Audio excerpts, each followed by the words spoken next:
Welcome to the optical communication course. So today we will see that what will be the semiconductor physics required for this optical communication, optical sources that we will learn.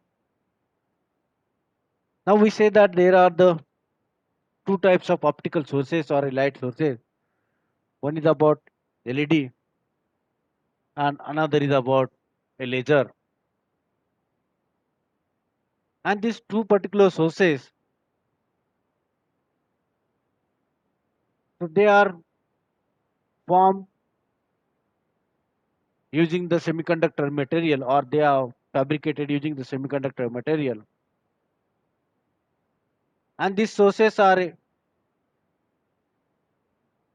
heterojection structure,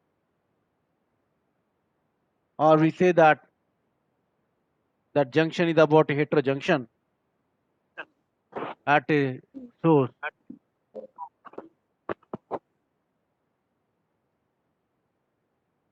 Now this is about they have the heterojunction structure, and that heterojunction is nothing but what a two different semiconductor material or two semiconductor material with a different band gap of energy is there. So they have the different band gap of energy.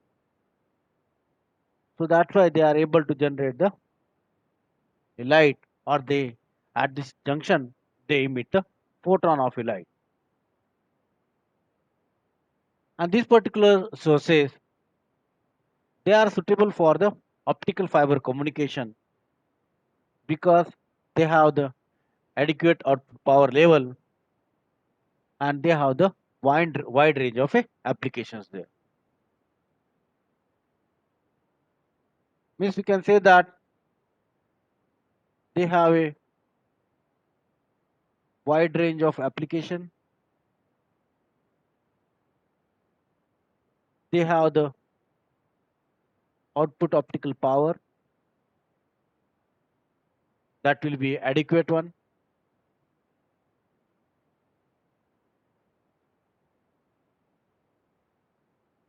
and their output power that can be directly modulated. Output power directly modulated with the input current.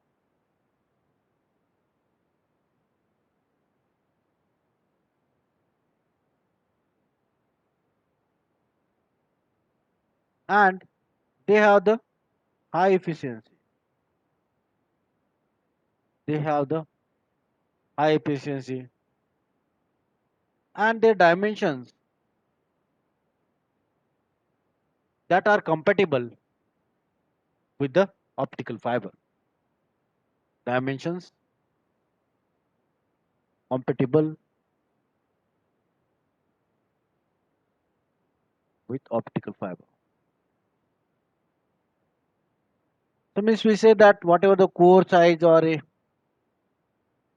what will be the numerical aperture of this particular fiber, so they are compatible with this. But how to develop this particular sources, that is LED or laser, so that a light emitting diode or this laser,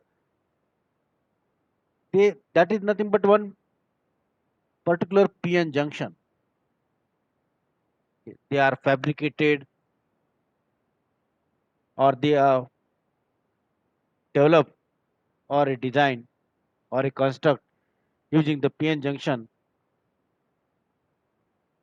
and with a direct band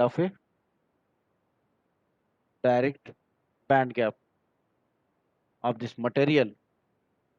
Okay, and if you consider that from the 3V semiconductor material they have constructed there.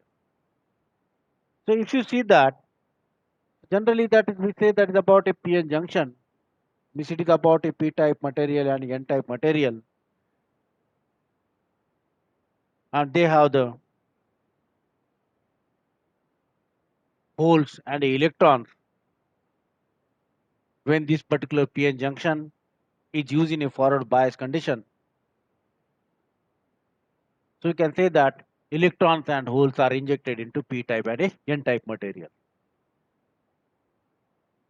So when that injection of electron takes place,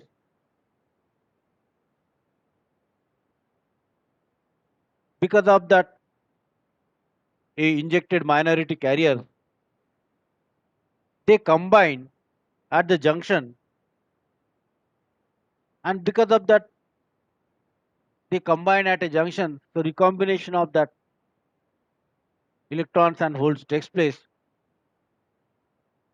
and because of that recombination they can generate the photon of energy, and that photon of energy is nothing but what h into v here, where we can say that h is nothing but we have the h and v, that is nothing but a photon of energy, and that will be depending upon that what will be the values of this band gap here. Now if you consider here that particular photon of energy generated because of at this particular PN junction, they have the active or a recombination region at the particular junction.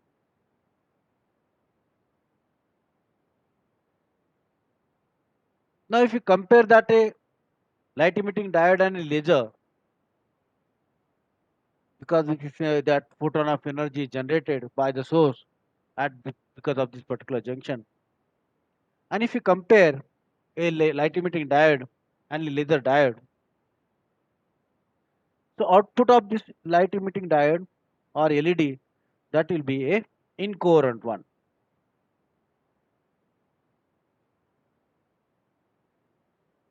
And if you consider that a laser one, so it is nothing but what a coherent one. Okay, it will be a coherent one. So now coherent and incoherent means what? For a given particular source, so radiation in all the direction, that is about the coherent one. And if you consider that a coherent sources, that coherent source is highly directional one, and it has a output is in the only given direction. That is like a coherent source. But if we consider that a light source, light emitting diode is about incoherent, so radiation pattern for this light emitting diode, it has a broad spectral width because it emits a photon of energy in the broad dimension. So if you see the radiation pattern of a light of the given particular source, it will emit the light in the all the directions.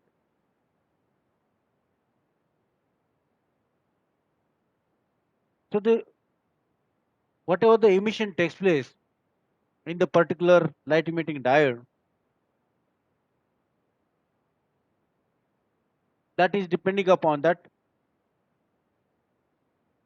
recombination of electrons and holes, or you can say that photon of energy generated or photon of energy distribution is depending upon that recombination of electrons and holes. Generally, we can say that so it has a broad optical region, and that broad optical region that can be obtained using the cosine of power distribution, or you can say that it has a large beam divergence. Divergence means what? It emits in the all the direction. So just like if you see that once our movie is over in a theater, so all people will diverge in all the direction. That is nothing but a divergence. In the case of a source, it will emit in the all the direction, all the places. So that is a diverge its power, okay, in a broad spectrum or a broad region there. So we need to choose a given particular source, whether it is a LED or a laser. So that's why we need to know about the characteristics of the given particular fiber and a geometry. According to that, we can choose that LED or a laser there. So whichever the source is there, that source is to be compatible with a fiber. That output is to be compatible to the particular given fiber with respect to the characteristics of a optical fiber, that is dispersion and a loss. Or we can say that they have the acceptance angle for the given particular fiber, and that output of this particular source that will be compatible with the given particular fiber with respect to the attenuation, or with respect to distortion, or with respect to the modal characteristics of a given particular fiber.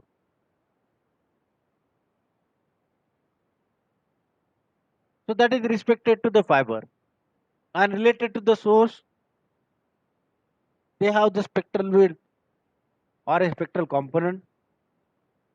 What will be the radiation pattern of a given particular source, and what will be the modulation capability of the given particular source. According to that, we can choose this particular source. So that's why both the fiber and a source are compatible. Then and then we can choose the particular type of a source for the given application. Now, how this light emitting diode generate this particular radiation pattern, whether that radiation pattern is a broad or a narrow, or how this source generate a broad or a broad pattern or a narrow pattern, that will be depending upon that what are the combination of a material used in the junction there. So we'll learn first some semiconductor physics to understand that how your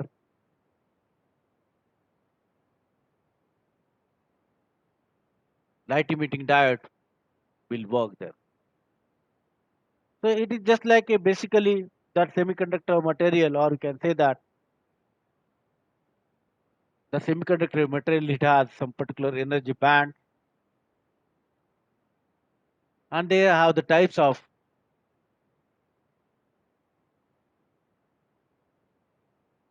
that intrinsic or extrinsic material, or they have the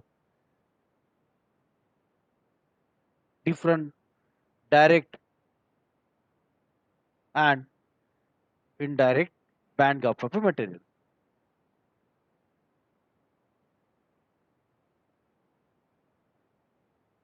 Now, if you consider the semiconductor material, so it is just like a, if you consider that a silicon there, and that generally that silicon which is located in the group 4 of the periodic table,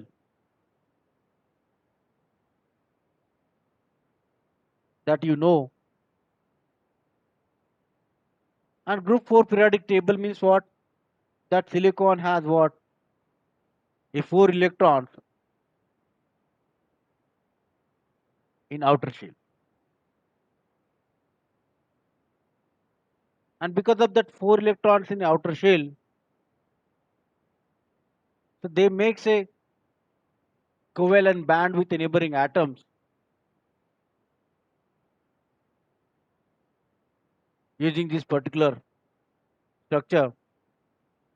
And that outer shell of this particular electron, we can say they have the 4 out electrons. And these outer shell electrons are called as a valence electron.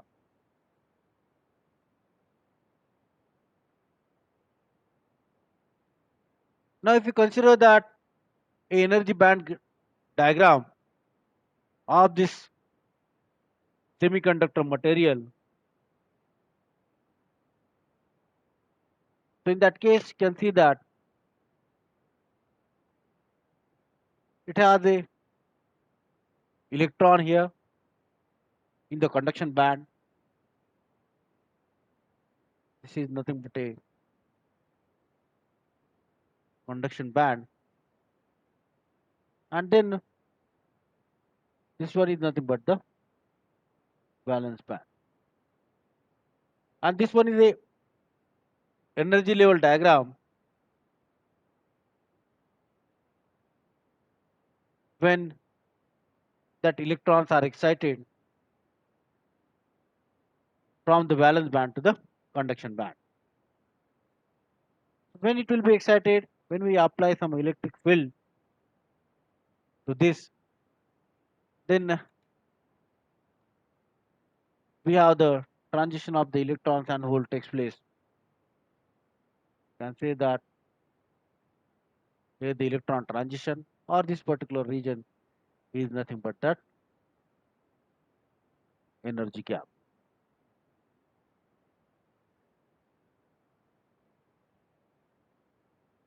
And this is about, we can say, for a given particular material,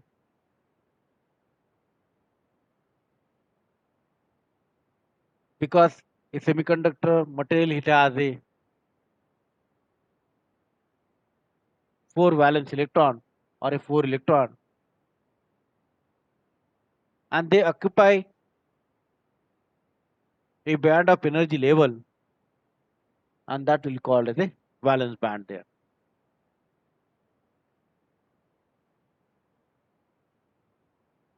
Now, if you consider that this particular electron they have a lowest band of yellow state here, and a next highest state is nothing but a conduction band. We have the lower state, and this one is about the higher state of a electron. But if you consider that when we consider that we apply at or at some particular low temperature, the conduction band will be completely empty and a valence band will be completely filled here. So it has the electrons, they have the holes here. Okay, so likewise in this conduction band and a valence band there. And these two bands are separated by the energy gap.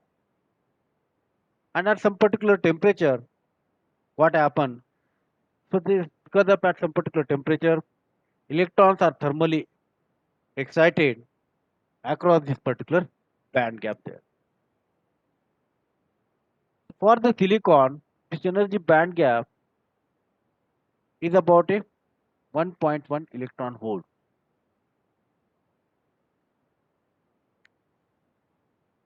As per this, the temperature increases.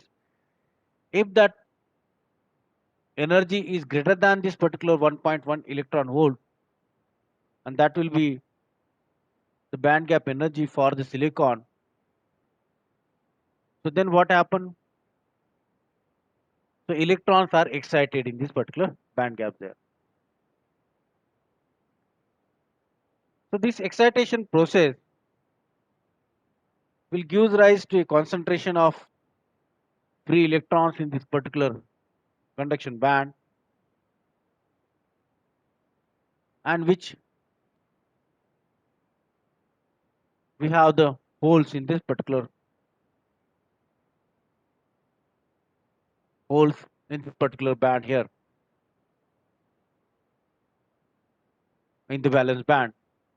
So if you consider that the band energy, or we can say that a concentration of a electrons and holes, in that case, this is about a band gap of energy. We say it is about Eg is equal to what? We have the conduction band energy minus we have the valence band. And the concentration of electrons that will be for the given particular band is likewise. So here we have the electron concentration distribution,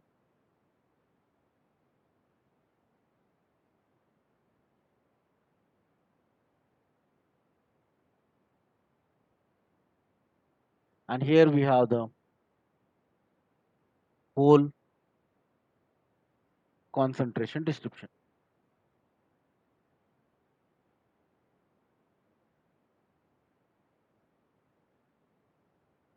Now that concentration is depending upon that 2 kb into T. Again here is again the same 2 kb, and that a kb is nothing but the Boltzmann constant, and that T is nothing but the absolute temperature of this particular junction. Now, so here we can consider that a number of electron states here and number of hole, and they have the concentration of this hole and electron there. So it has the energy for this conduction band and the holes here.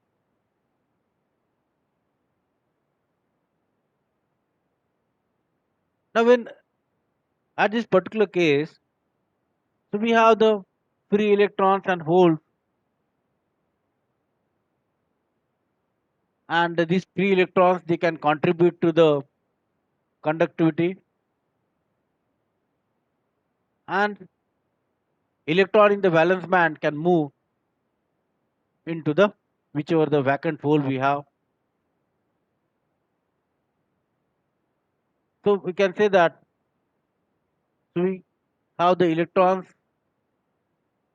movement here, or we can say that hole move in the opposite direction to the electron flow there. So likewise, so we have the electrons and holes here, so they can move in the given particular direction. And if you obtain the concentration of electrons and hole, and that concentration of electron and hole is called as a intrinsic carrier concentration, that will be is equal to N is equal to P is equal to Ni. That is about the intrinsic carrier concentration, and that will be depending upon that K into exponential of what will be the energy gap here with respect to 2 kb to T. T is the absolute temperature at the given junction, and that concentration is depending upon that whichever the external forces experiences on this particular material, and that K is depending upon that how much will be the effective mass for the electrons and hole here, and that will be what twice pi kb into T divided by S square raised to 3 by 2 into Me into Mh raised to 3 by 4. And if you see that Me and Mh in this particular equation, that Me and Mh is nothing but that effective mass of electrons and hole here, and that Kb is the Boltzmann constant, and you can say that energy is depending upon that a Planck's constant, that is about h. So generally effective mass of the electrons and hole, it is depending that will be depending upon the given particular material. So fixed values for the material there. So if you consider the gallium arsenide, or we can consider the different material, so they have the different values of this mass of electrons and the holes there. We need to consider now. So what will be the mass, and according to that we can find out for a given particular material what will be the gap of a energy there. Eg we can calculate. So if you consider the example for the gallium arsenide that will work at a 300 Kelvin, so it has a band gap of energy that will be of a 1.42. Okay. So now to conduct that particular or a conduction of that electrons and holes, or we can say that if you consider, or we can adding some donor impurities, or we can adding some impurities here from the group 5 element, so conduction will be increased large.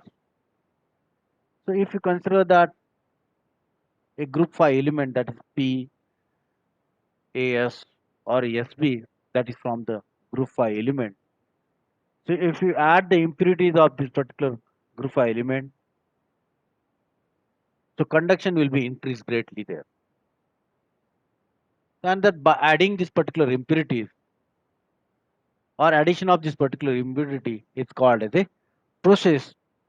That process is called as a doping process.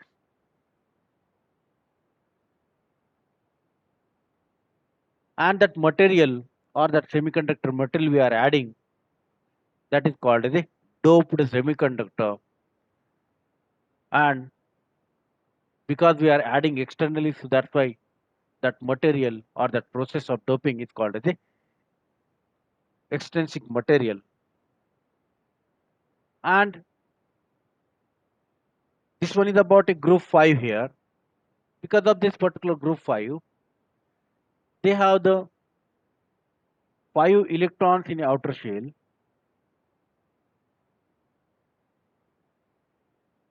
because if you consider that a silicon has the 4 electrons in the outer shell.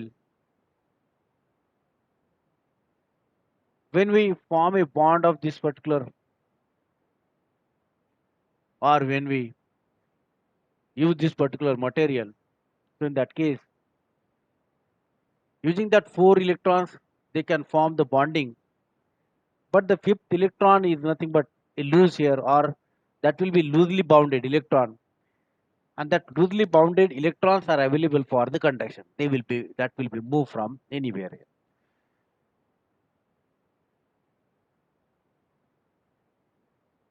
Or this particular electron can exchange there. So that's why that bond, if you consider, in that case, if you use the donor lever in the given particular material, so in that case what happen? So at this particular case, here we have the donor level. Okay, so we can say that a donor level here, this will be a donor level, and that will be the energy for the donor level. And if you use this, so this is nothing but what we can say a n type of a material, and that n type of material, it has a donor level here. And if you consider that a concentration of electrons, so concentration of electrons will be large and concentration of hole will be small here. In this case, the concentration of electrons will be large, and concentration of hole, if you consider, it will be small here. So if you consider that about a donor level,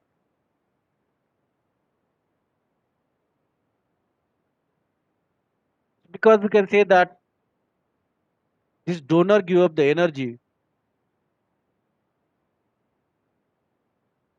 so that donor means what, electron give the energy so that a conduction takes place, and that band is called as a, but you can say that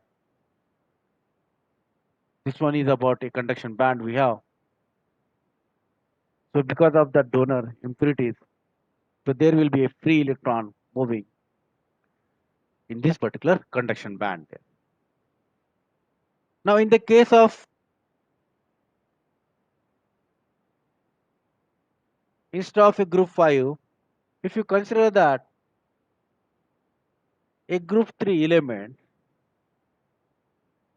we can increase the conduction by using the group 5 element, or we can using or increase the conduction by adding the group 3 element. So in that case, it has a 3 electrons in the outer shell. So in this particular case, 3 electrons will make a covalent band, and one hole is there, and that hole has the identical properties like a electron in a donor here. So in that case, if you consider that, so this particular valence band and a conductor band, so in that case, here we have instead of a donor level, so I just erase it now. So in that case, we have the acceptor level here, that is the EA. So this conduction band and a valence band, and in between we have the, that is about the acceptor level. Because of what? Because of that, if we use a group 3 element for the improvement of a conduction there, because it has a hole there, so means we can say that it has a unoccupied level that will be just above this particular valence band, and that conduction occurs when the electrons is excited from the valence band to the acceptor level. Okay, valence band to the acceptor level, or we can say that the free electron hole concentration increases in the valence band, so that's why the conduction takes place. And this type of material is called as a p type. So in which what happen, that electron hole concentration is likewise suppose, but in the case of that, in a p type material, that electron and hole concentration, if you see that here the concentration is small here, but concentration of hole will be large. Concentration of hole will be large here.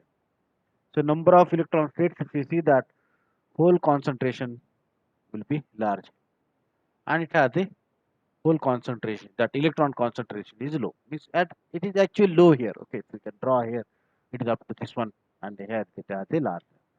Or we can draw, if you see that, this one is about the electron concentration, and this one is about the hole concentration. Okay, likewise, concentration of hole and a concentration of electron here. So there are the two types of, no, so this type of a material is called as a p type of a material, and when we have the concentration of electrons is large, in that case we can say that is about a n type of material. And the junction is formed, that a pn junction is formed by this doped n or a p type semiconductor material.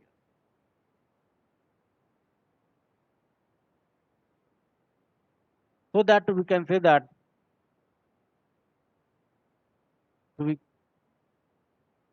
consider that a particular junction, PN junction. So that is about we have the P type and a N type there.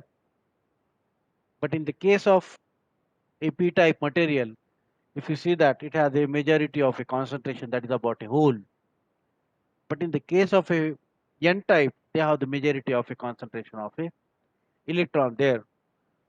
So that's why that material, if you consider that which majority of a carriers are present, according to that material is called as a P type material or a N type material. So if you consider the junction here, that is of a N type and a P type. So in this case, we have the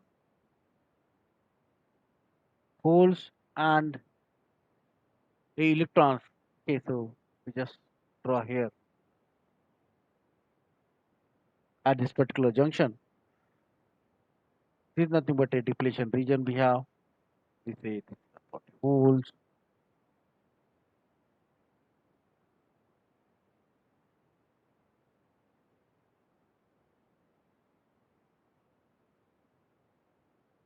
Okay.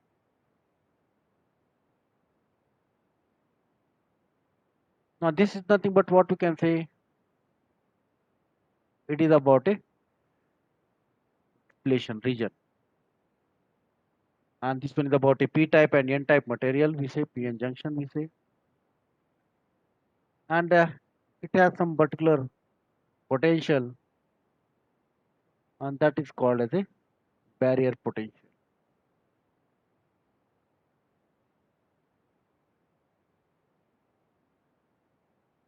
So to understand the PN junction, so we should know that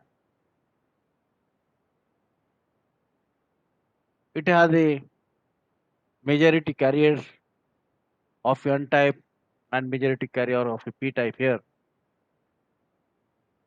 So because of that, at this particular majority carrier, so they diffuse across it. So electrons to fill hole and holes to fill the electrons likewise. Okay, you can say that. So electrons will appear at this particular P side and holes will appear at this particular side. And because of that, that particular junction forms, and that junction at this particular junction area, so no electrons movement is takes place there. Means because they form the bond at this particular junction, so that's why the no mobile carriers will be there because electrons and hole they make the covalent bond at this particular junction there. And that particular region is called as the depletion region, or you can say that is about a space charge region. Now, if you consider that when we apply the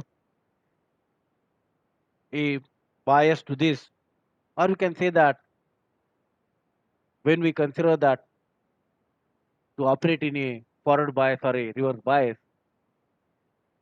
so in that case, for a p-type material, if you consider that this is to be used as a reverse bias condition, so for the n-type, so we can connect the battery. Okay, so we'll draw a junction separately now. So that's about a n-type now. This one is about a p-type here. And if you apply the battery, that is about a positive here and negative here to the p-type. So means here we have the holes and we have the electrons and holes here. So when we apply the reverse bias, So then what happened? So this will be the depletion region will be a wide band, wide here, or we can say that it will be very widened when we apply the reverse bias. Now, in the case of a PN junction, if we apply the whole that forward bias there condition in the forward bias, so this will be positive and this will be negative. So then what happen here? That depletion region will be a small. Okay, so now electrons will move in this direction, holes will move in that direction likewise. But in the case of a reverse bias, so majority of carrier flows in this particular direction, and because of that, this will be a white here. And now here, the depletion region, it is about a narrow depletion region. Now then, how your that junction PN diode or this particular diode will emit a photon. Now you can say that here we have the excess of carrier in this particular band, and according to that recombination takes place. So we can say that because of that recombination of excess minority carrier, so then optical radiation generated. So we should know that, or we should understand that what are the various band gaps, or how this recombination takes place, and how it will emit the radiation. So that's why we need to understand that how your electron transition takes place to and fro to form the conduction there. So that's why we need to know about that direct band gap of a material and indirect band gap of a material.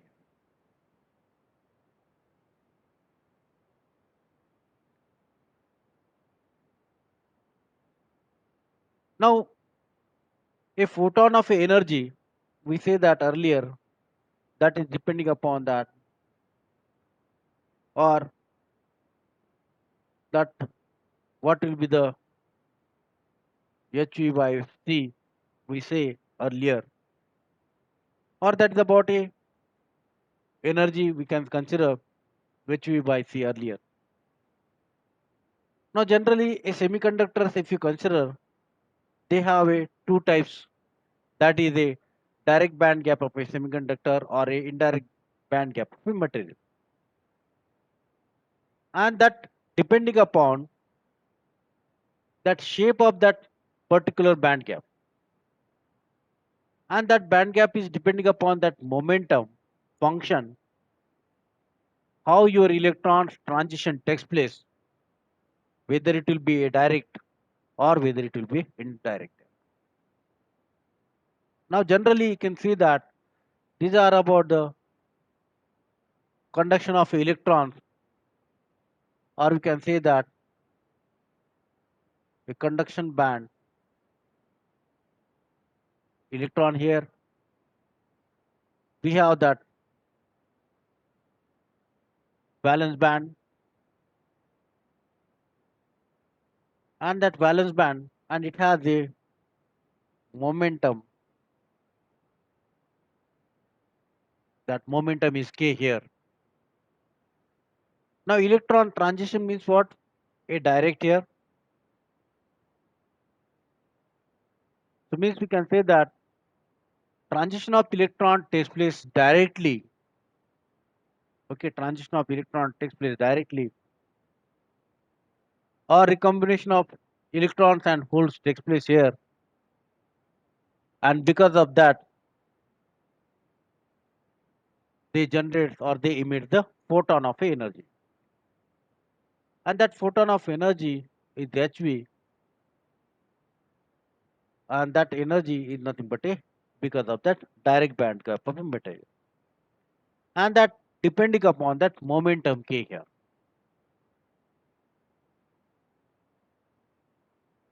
So that is called as a direct band gap of a material.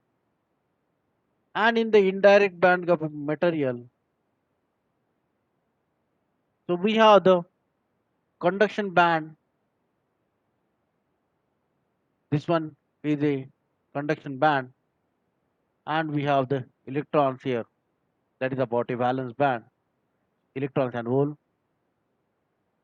This one is valence band, and a k is a momentum for this hole.